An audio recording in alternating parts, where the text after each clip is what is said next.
Ron och Debbie gifte sig 1982. De kallar sig skämtsamt för ett tvåvåningspar. Ron är nämligen kortvuxen, men Debbie är normallång. De beslöt sig för att skaffa barn, trots risken att barnet skulle ärva Rons anlag för dvärgväxt. I definitely did want a child.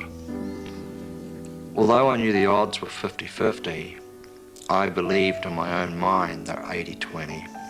She was going to be a breeze. The child would be normal.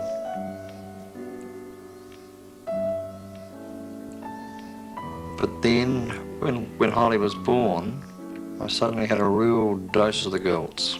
It was the most horrible thing that's ever happened to me. And I knew very well at that point, because of the prominent forehead, and that Holly was going to be a little person. People were just so nosy. We got 236 cards when Holly was born. A lot of those people we have never heard from since.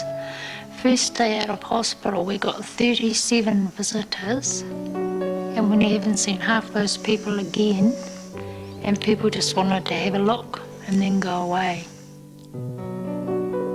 Holly föddes med achondroplasi, den vanligaste formen av dvärgväxt. Ett barn av 15 000 föds med det. Didn't worry me until Holly started to go to kindy, and then it hit me then just how different she was.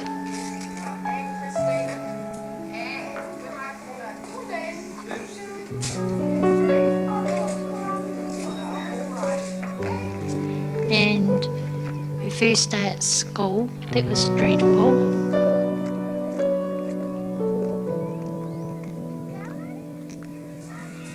Hearing people's comments, people looking, and all of a sudden here I was with a little girl and didn't really know why people were talking like that, because to me it was normal. It comes as a big shock. I found it really, really hard. Holly always loved dancing, even as a baby. Yeah, she was dancing around the floor with music whenever it was being played. When she first started, she didn't know her left foot from her right foot, and she had to have a bow on her shoe so she knew her left from her right.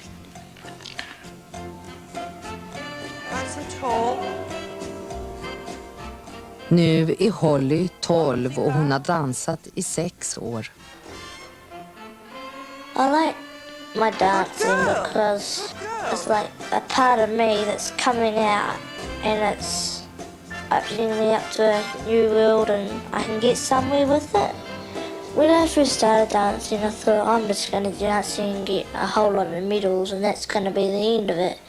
But when we went to some competitions, I saw this lady do her medal, and as soon as I saw it going for it, I thought, now that's what I'm going to do, and that's me. And I'm going to get that no matter what. 1, 2, 3, 4, and... The first time I really realised I was little was I was talking to Dad about him being little one day, and he said, "You're little too." That's probably when I probably clicked on. I didn't really feel anything, I just felt sort of casual. I'm just not as tall as some. In Kraipoi, like, we're just known as like the dwarf family or the shorty family, or my mum isn't like known as Debbie Morrison. She's known as Ron's wife or Holly's mum. Because of my stature, my height, I've got to watch what I eat because, like, if I put too much weight on, my legs will go real bow like that. And, like, they're already bow because it's just, like, part of the package, but I've got to try and not make them go bow. People really expect me to think, oh, I'm sad because I'm short, but I don't really feel sad. I feel it's just part of my life. So what's so different about it? That's what I want to know. What's the point of making a big balloon party parade about it? Efter skolan fick Ron anställning på Skatteverket där han nu har arbetat i 36 år. Som många andra kortvuxna upplever han sitt handikapp som mer socialt än fysiskt. You name it, I've done it. I've done nursing, I've done overseas travel, camping, tramping, fishing, swimming. Played rugby for years, played hockey, played soccer. Played a lot of competitive squash, and I was sort of convinced then that I was going to be single. I didn't think anyone would be interested in going out seriously with a small person. We were friends for a long time, for about 5 years. We've been out as friends before Ron even held my hand. I was really, really shy and just didn't really want to get involved, didn't really know what was happening, to be honest. One evening we were at a friend's place and we were having a bit of a party there and it was a lot of fun. And then this friend happened to say to us, what's going on between you and Debs? Are you just going out with her or are you doing things that we can't put on camera? I apologised to Debbie for what my friend had said, but then I sort of seemingly choked. And I said, mind you, I wouldn't mind having you as a girlfriend. Whereby you replied,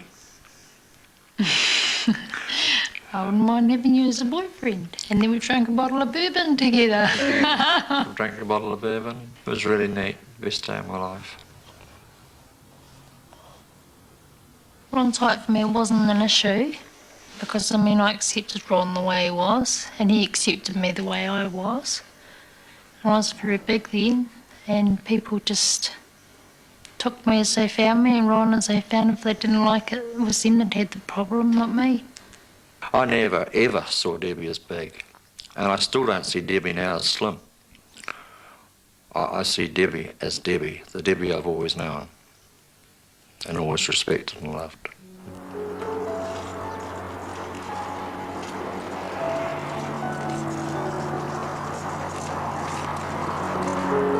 I feel we're a real close family because we're unique. We all like sort of care for each other and we all get on real well and we're good friends. Other than he's my mum, he's my dad and I'm the daughter, we're all like really good friends. I'd always thought we would have 2 children, but you always said you didn't want another child because you couldn't justify with one, you could justify having one and explaining, but if you had another one and a child, he said to you, why did you put me through that? You could never answer that a second time. That was your big fear, wasn't it? Yeah. That was your big fear. I can answer it with one child because, you know, I wanted a child, we loved a child, we had a lot of things that we could provide for the child. And I really wanted that. But then if we had a second child that was little, I couldn't justify what may be ahead for that child. Having been down those horrible dating years, why am I different, Daddy, and why did you have me, you knowing fully well after Holly, sort of. No, I just couldn't do that. It's just that's just me. You know, I've got a problem with that era, I suppose. And really, even just talking about it, I get a lump. Kevin och Rebecca måste besluta om de ska ha barn eller inte. De har levt tillsammans i 6 år.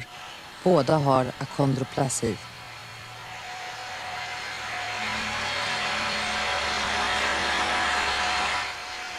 We would like to have them, Kevin and I, and our feelings are that it is quite a painstaking task. An average person has decides to can have a child and thinking that they're going to, when they conceive, they're going to have a perfect little 9-pound baby. And without Kevin and I, it's going to be a chance we're taking a risk. There we go. Fabulous. 1 year today in this house. Eftersom både Rebecca och Kevin är kortvuxna är risken stor att barnet också blir det. Så det är ett svårt beslut. Rebecca och Kevin vet att det barn de får kanske måste vänja sig vid att ständigt bli uttittat. Men deras 2 brorsbarn störs inte av att folk tittar på deras faster och farbror.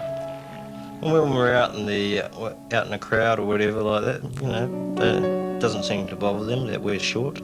No, They think it's great. I think it's quite good that we're different. Yeah.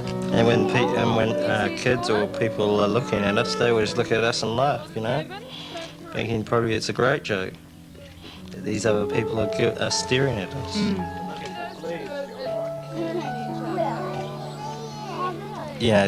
Every now and then you get, of course, called names and that. And maybe it was a little bit hard to start off with. I think I was always told that, stand up, be strong, You're always going to face it or hear about it, You're always going to be called names no matter where you are or what you do, where you go.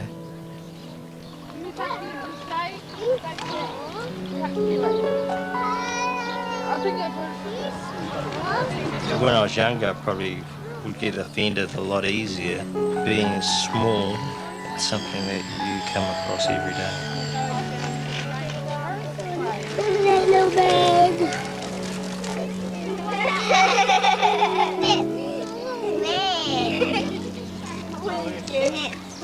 Lady.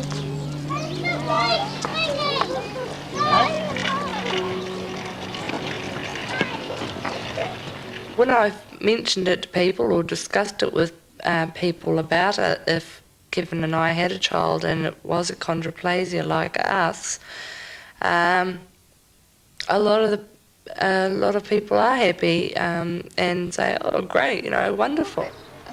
In the past, my attitude was that 2 LPs, if they decided to have a child, they should go for tests or something. This is my ignorant attitude. They should go for tests and something and think and find out whether it's going to be a little person or not. I just thought about all the negative things in my child and that, and thought the poor kid's going to go through this, and people just think, oh well, we're having a child no matter what it is, and that's it. And I thought, well, they should think about it and they should talk about it, and then they should be a bit more considerate because of what is going to happen in life. It's going to have a lot of hurt in its life and a lot of problems and a lot of difficulty, and it's just a hurdle. It just hurdles. It's like jumping hurdles, and you may have jumped 6 and think, oh yeah, I've done that. Right, I can have a rest now, but there's 24 more to go. It's got to come to each one as it happens, but it's just hard. It can't just go.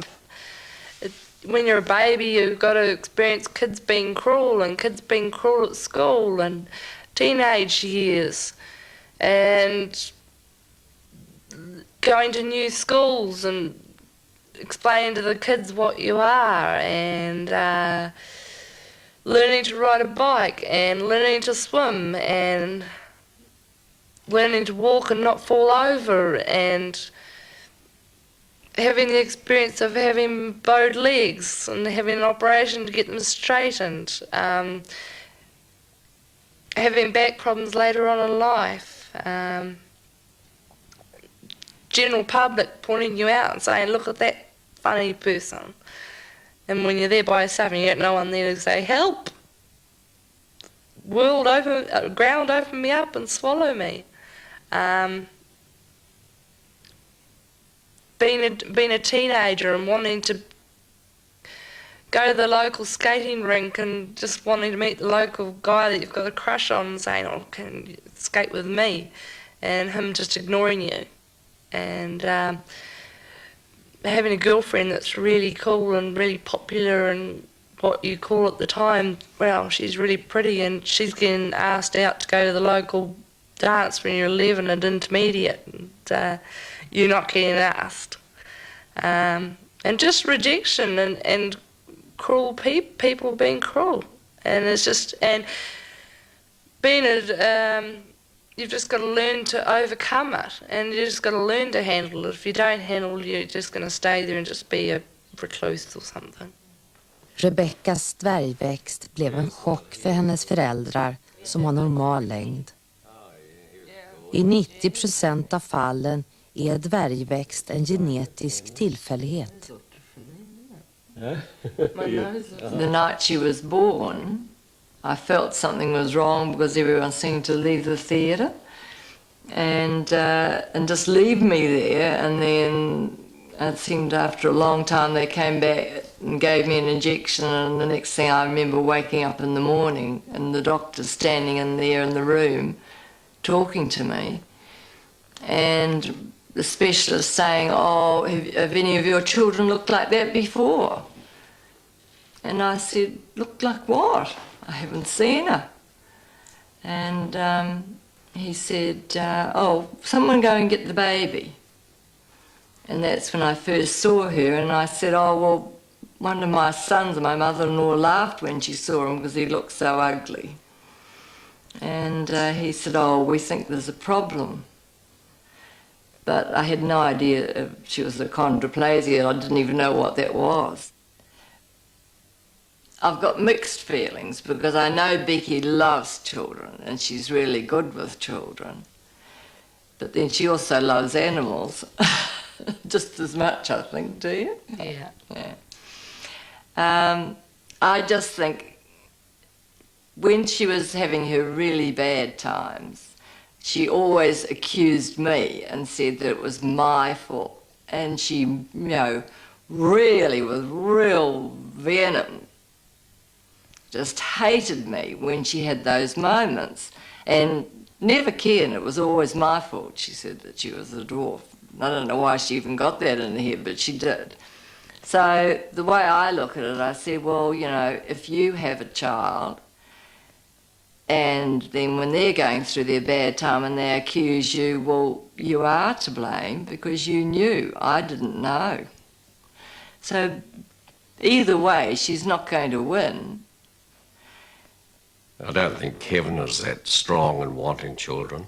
I just don't feel it's fair. They've been through a very hard time being dwarfs and coming up through the teenage, and they know what that child will go through.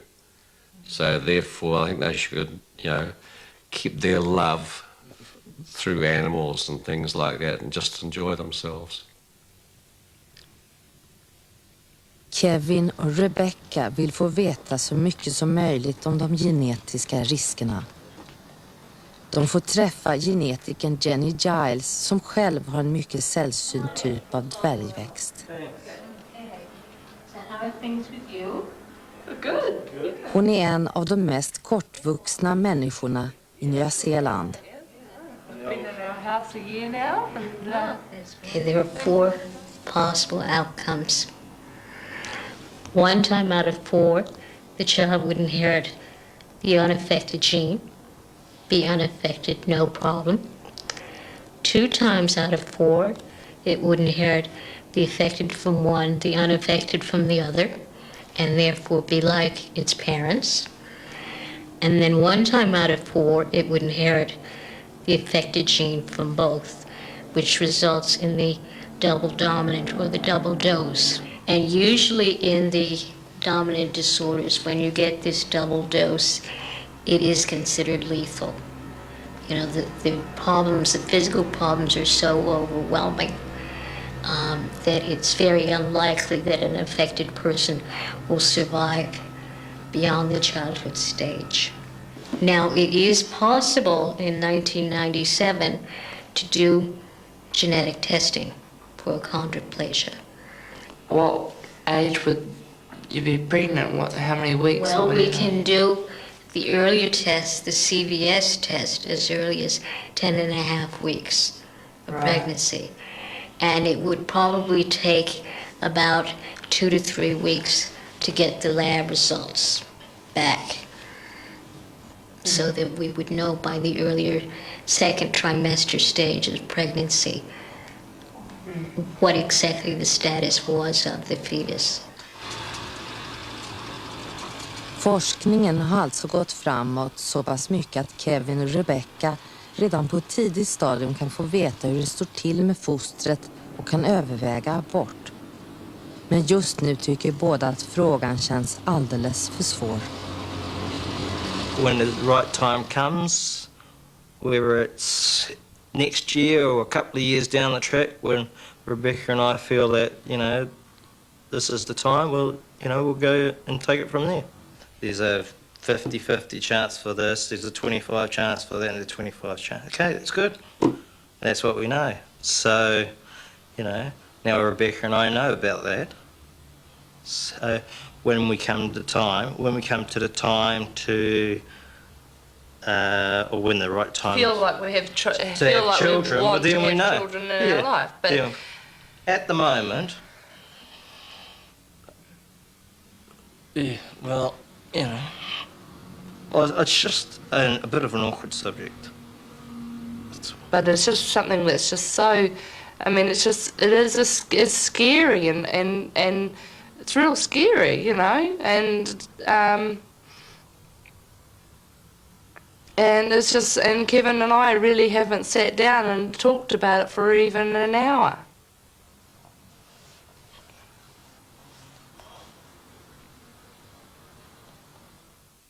En månad har gått sedan Kevin och Rebecca besökte rådgivaren och nu vill de inte prata mer om saken.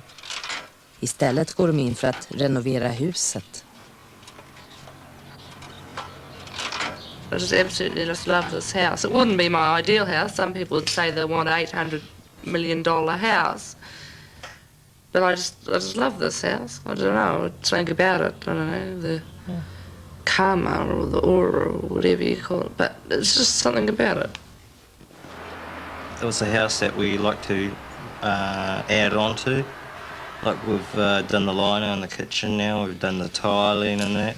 In the summertime, we'll eventually have a deck put out the back there so we can have our barbecues and all that out there, and it'll be good for our animals to lay on as well. It's good, we like it. It's something that keeps you going. There's always something to do. Frågan om barn eller inte barn tycks ändå uppta Rebeckas tankar. I talked about names. I heard a nice name the other day for a child. I'm a dreamer from way back. I'd love another dog. I have a lot more involvement with Tara now because I've got to walk her, and so we've built up quite a bond. Yeah, I'd love another puppy, but Kevin doesn't want to have one at this stage because Tara's now 9. She may get jealous of it, perhaps, especially when Kevin comes home and that. She'll be fighting for attention with another dog. But I'd love another puppy. Every week in our local paper they have one from the local refuge. They advertise them, and I just want them all. I'm a real animal lover. Men Kevin har andra bekymmer. Han har fått en typ av ryggproblem som ofta drabbar kortvuxna. I sort of walk a while, it can happen 5, can happen 10 minutes, and then I start to get this tingliness in my legs. Sometimes you get a sharp pain up your back, so what I normally have to do is sort of just crouch or sit down, just for a couple of minutes, just to wait till the pain goes or the numbness goes, and then I just get back up again, and then I can carry on. I used to get it occasionally, but now I seem to get it more often than what I used to.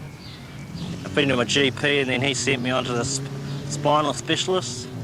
And my spinal specialist got me to do some MR scans. And now I'm just waiting for the results. Kevin kanske lider av förträngning i ryggradskanalen.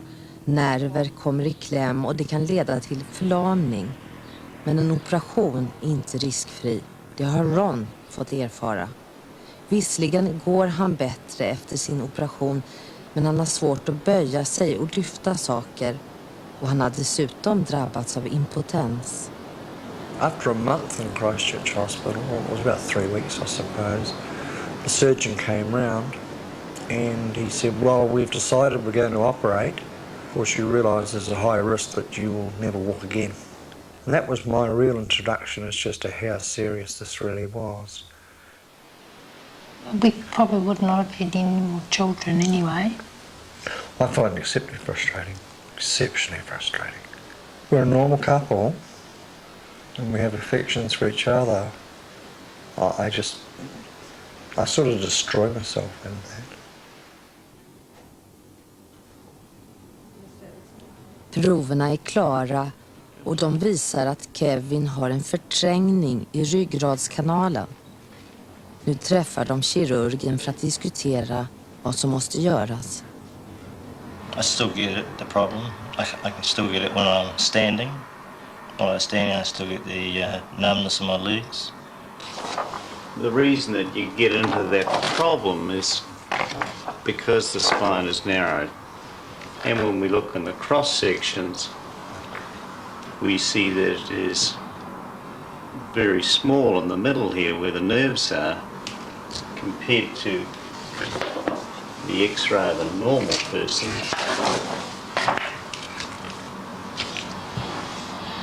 Which has a much bigger spinal canal here, but you can see here that throughout this area here there is very little white fluid, which is the spinal fluid. So the cross section is almost completely filled with nerves. So what we need to do then is to remove the bone at the back to give it more room. And what we've discovered with achondroplastics is that usually the problem involves the whole of the lumbar spine, and that you're much better to have one operation which does the whole thing.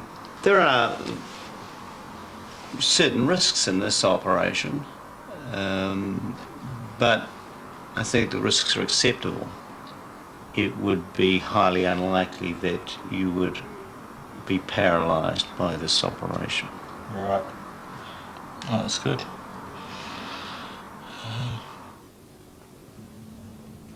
I believe he said it's 99%, you'll be back on your feet and away again. It's just that 1% chance something may happen or whatever, but otherwise, it'll be good as gold and then I'll be back to where I was, fit and young. Även Holly har fått en ny utmaning. Kanske inte lika riskfylld men ändå svår. Hon ska ha en träff med en pojke för första gången. Dating years for me were absolutely diabolical. I would not wish that upon anybody. Even just to listen to the girls talking at work. Well, what's the guy going out? Oh, he's tall, he's grouse, he's everything else. But you never ever heard them say he was small or had a terrific personality or anything like that. Because they couldn't see that.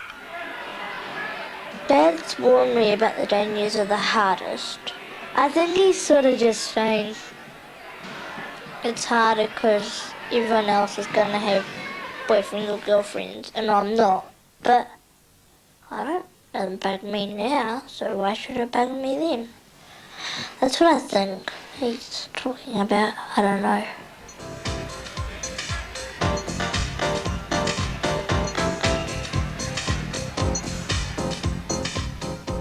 Holly hade roligt på skoldiskot, men dagen därpå blev hon djupt sårad när hon upptäckte att det var bästa väninnan Tracy som bett pojkarna att bjuda med henne. Simon asked Tracy out at the disco, and Tracy thought, well, I'll do something for Holly, and we'll ask these 2 other guys out. And I didn't know a thing about it, really, so I just And I was a bit annoyed that she did that because I'm happy the way I am, really, and I don't need other people to interfere. Holly, what happened, bud? She made Philip and Maury out for me. What? And what happened? Did they say yes or no? No. Why did they say no, bud? I don't know, I don't care. Did it hurt you? No. Did they just want to stay and be friends and not go out with you? I don't know. What happened, Trace? Tell me. She got rejected by 2 guys. So, I feel very sorry for you. I just asked them. Told me to go up to them and say.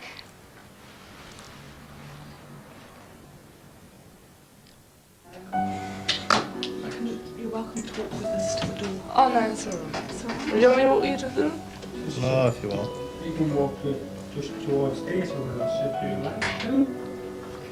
Kevin's been fairly nervous and quite anxious about the operation and the ordeal and what it's going to be like and things. I've been quite calm and reserved for myself, but I think I have to be. He said I didn't need to be here and stuff, and I said, well, I'm going to be, and I have to be, and he is my partner, and that's, yeah, like it or not, tough biggies.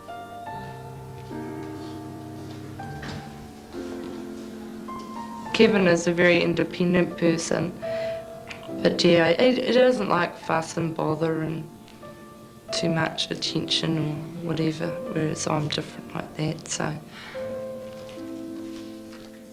Under operationen tas delar av Kevins ryggrad bort för att ge nerverna mer utrymme.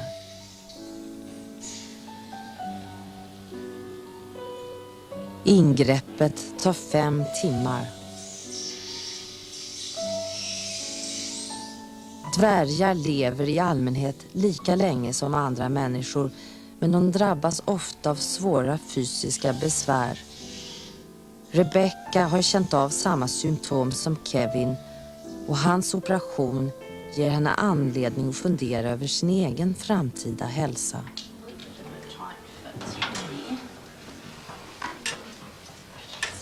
Just foot.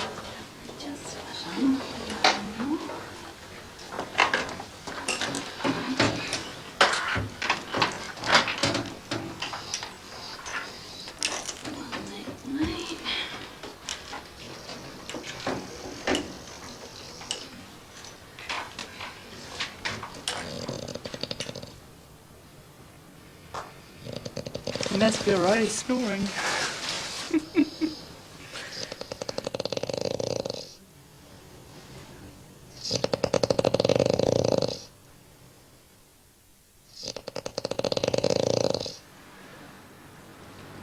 Operationen har gått bra och efter 5 dagar får Kevin åka hem.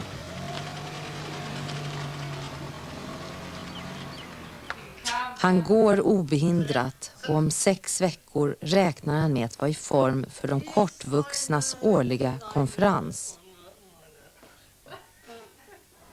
Den är en viktig händelse för de kortvuxna.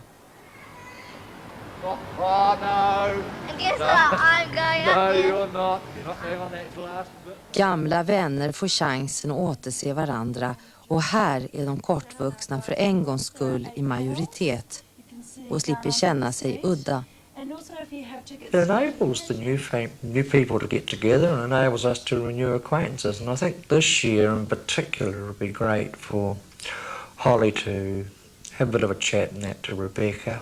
I was saying to Holly on the way out in the car, Rebecca, she's so lucky to have a role model like you. It's so important to me because I have no idea. And it's just so good. She just idolises you. You're like a wee fashion model. Rebecca is probably my role model. She's been through the same as me, like she dresses like me, she's got the same taste as me. But it's basically a whole lot alike, and like she's the way I want to be when I'm older. to hold your hand, I don't trust you. At conference I get a wide variety of things, but one of the main things is like I see dwarfs my age and meeting all my friends again and talking about what problems I've had in the year and how we've solved them, and like it seems really odd, like seeing people eye to eye.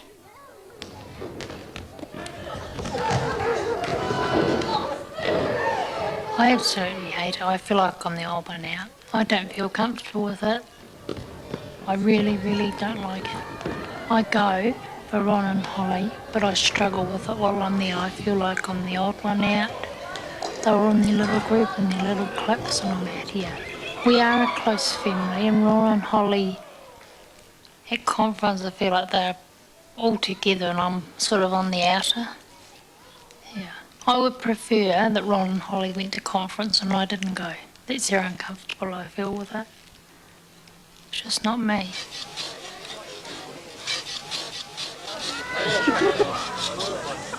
They're not all achondroplasias, there's all different types of little people, and you may think, well, when I have a bad time, there probably is other people who have more of a bad time, because they may not even be able to walk up a flight of stairs or something like that, which you can do. We're able to do that, so, and you're just able to relax. Holly ska avlägga examensprov för danselever. Det är ett prestigefyllt evenemang som kallas Oscarsuppvisningen. Frågan är, vad ska hon ha på sig? Colin wants me to wear for my Oscar this culotte suit thing. She says it won't make my butt stick out like frog dice. It's lovely on you. It shows your nice tiny waist and it looks lovely. The emphasis are in the openness. I would have never ever thought of doing that. It's Lovely. Yeah. So it shows your Is waist. that the sort of length you wear at your ballroom and all that? Yeah. Yeah. Oh. Man. Inför Oscarsuppvisningen hämtar Holly inspiration genom att titta på en stor pardanstävling.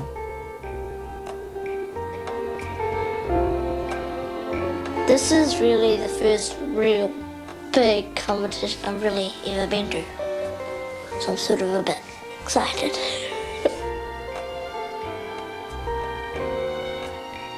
Själv kommer Holly aldrig kunna delta i en sån här nationell danstävling eftersom hon är kortvuxen.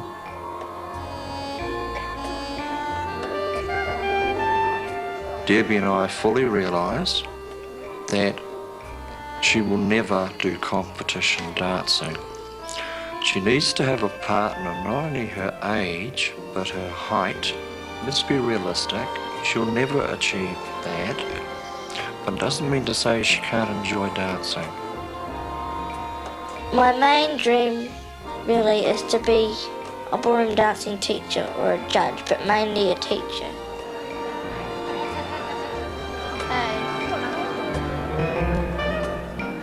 No one said, oh, you're just dreaming because you're short or anything, but you can tell sometimes when you're talking about it and you say that to people, you can tell by their facial expressions or what you can sort of tell what they're thinking, as if to say, she won't get that far because she's a bit short, or she'll never get to be a teacher because she's not that committed.